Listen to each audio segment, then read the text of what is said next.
Chapter 9. Educate the People. St. Helena, California, August 20, 1902. Wherever the truth is proclaimed, instruction should be given in the preparation of healthful foods. God desires that in every place the people shall be taught to use wisely the products that can be easily obtained. Skillful teachers should show the people how to utilize to the very best advantage the products that they can raise or secure in their section of the country. Thus the poor, as well as those in better circumstances, can learn to live healthfully. From the beginning of the health reform work, we have found it necessary to educate. God desires us to continue this work of educating the people. We are not to neglect it because of the effect we may fear it will have on the sales of the health foods prepared in our factories. That is not the most important matter.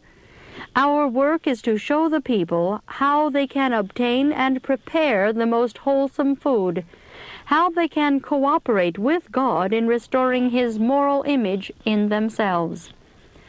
Our workers should exercise their ingenuity in the preparation of healthful foods. None are to pry into Dr. Kellogg's secrets, but all should understand that the Lord is teaching many minds in many places to make healthful foods. There are many products which, if properly prepared and combined, can be made into foods that will be a blessing to those who cannot afford to purchase the more expensive, specially prepared health foods. He who in the building of the tabernacle gave skill and understanding in all manner of cunning work, will give skill and understanding to his people in the combining of natural food products, thus showing them how to secure a healthful diet. Knowledge in regard to the preparation of healthful foods is God's property and has been communicated to man in order that he may communicate it to his fellow men. In saying this, I do not refer to the special preparations that it has taken Dr. Kellogg and others long study and much expense to perfect. I refer especially to the simple preparations that all can make for themselves, instruction in regard to which should be given freely to those who desire to live healthfully and especially to the poor. It is the Lord's design that in every place men and women shall be encouraged to develop their talents by preparing healthful foods from the natural products of their own section of the country. If they look to God, exercising their skill and ingenuity under the guidance of His Spirit, they will learn how to prepare natural products into healthful foods. Thus they will be able to teach the poor how to provide themselves with foods that will take the place of flesh meat. Those thus helped can in turn instruct others. Such a work will yet be done with consecrated zeal and energy. If it had been done before, there would today be many more people in the truth, and many more who could give instruction. Let us learn what our duty is, and then do it. We are not to be dependent and helpless, waiting for others to do the work that God has committed to us. In the use of foods, we should exercise good, sound common sense. When we find that a certain food does not agree with us, we need not write letters of inquiry to learn the cause of the disturbance. Change the diet. Use less of some foods. Try other preparations. Soon we shall know the effect that certain combinations have on us. As intelligent human beings, let us individually study the principles and use our experience and judgment in deciding what foods are best for us. The foods used should be suited to the occupation in which we are engaged and the climate in which we live. Some foods that are suitable in one country will not do in another. There are some who would be benefited more by abstinence from food for a day or two every week than by any amount of treatment or medical advice. To fast one day a week would be of incalculable benefit to them. I have been instructed that the nut foods are often used unwisely, that too large a proportion of nuts is used, that some nuts are not as wholesome as others.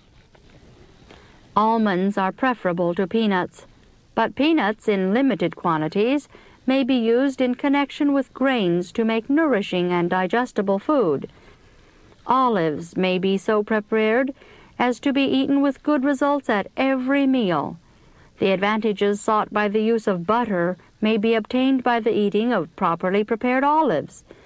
The oil in the olives relieves constipation, and for consumptives and for those who have inflamed, irritated stomachs, it is better than any drug. As a food, it is better than any oil coming second-hand from animals. It would be well for us to do less cooking and to eat more fruit in its natural state.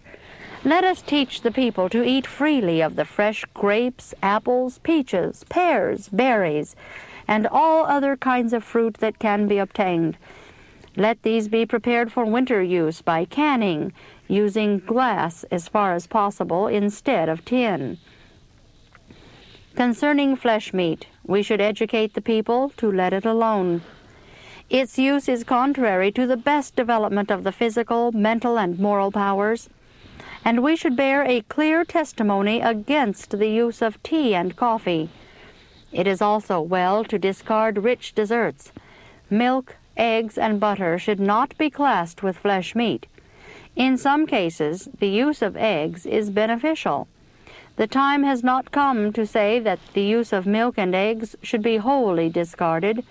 There are poor families whose diet consists largely of bread and milk.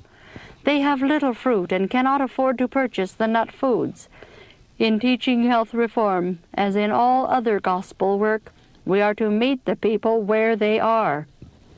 Until we can teach them how to prepare health reform foods that are palatable, nourishing, and yet inexpensive, we are not at liberty to present the most advanced propositions regarding health reform diet.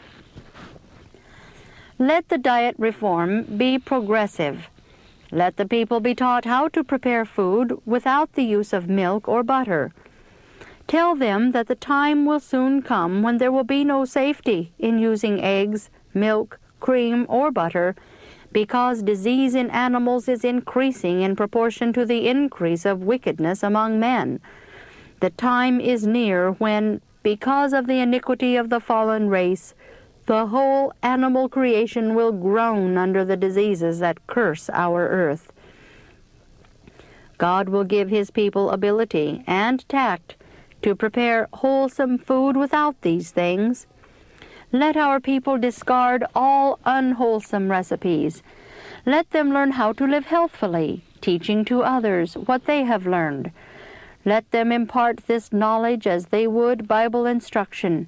Let them teach the people to preserve the health and increase the strength by avoiding the large amount of cooking that has filled the world with chronic invalids. By precept and example, make it plain that the food which God gave Adam in his sinless state is the best for man's use as he seeks to regain that sinless state. Those who teach the principles of health reform should be intelligent in regard to disease and its causes, understanding that every action of the human agent should be in perfect harmony with the laws of life. The light God has given on health reform is for our salvation and the salvation of the world.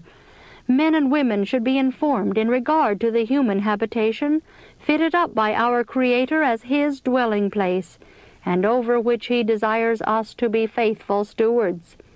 For ye are the temple of the living God, as God hath said, I will dwell in them and walk in them, and I will be their God, and they shall be my people.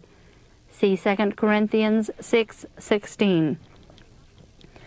Hold up the principles of health reform, and let the Lord lead the honest in heart. Present the principles of temperance in their most attractive form. Circulate the books that give instruction in regard to healthful living. The people are in sad need of the light shining from the pages of our health books and journals.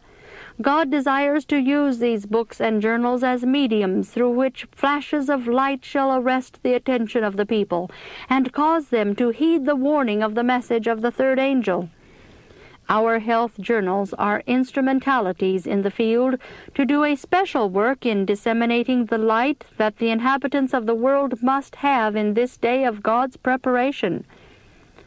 They wield an untold influence in the interests of health and temperance and social purity reform, and will accomplish great good in presenting these subjects in a proper manner and in their true light to the people. The Lord has been sending us line upon line, and if we reject these principles, we are not rejecting the messenger who teaches them, but the one who has given us the principles. Reform, continual reform, must be kept before the people, and by our example we must enforce our teaching. True religion and the laws of health go hand in hand.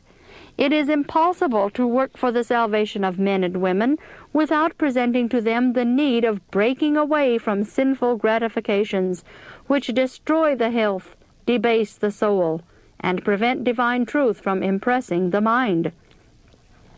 Men and women must be taught to take a careful view of every habit and every practice, and at once put away those things that cause an unhealthy condition of the body, and thus cast a dark shadow over the mind. God desires his light-bearers ever to keep a high standard before them. By precept and example, they must hold their perfect standard high above Satan's false standard, which, if followed, will lead to misery, degradation, disease, and death for both body and soul. Let those who have obtained a knowledge of how to eat and drink and dress, so as to preserve health, impart this knowledge to others. Let the poor have the gospel of health preached unto them from a practical point of view, that they may know how to care properly for the body, which is the temple of the Holy Spirit.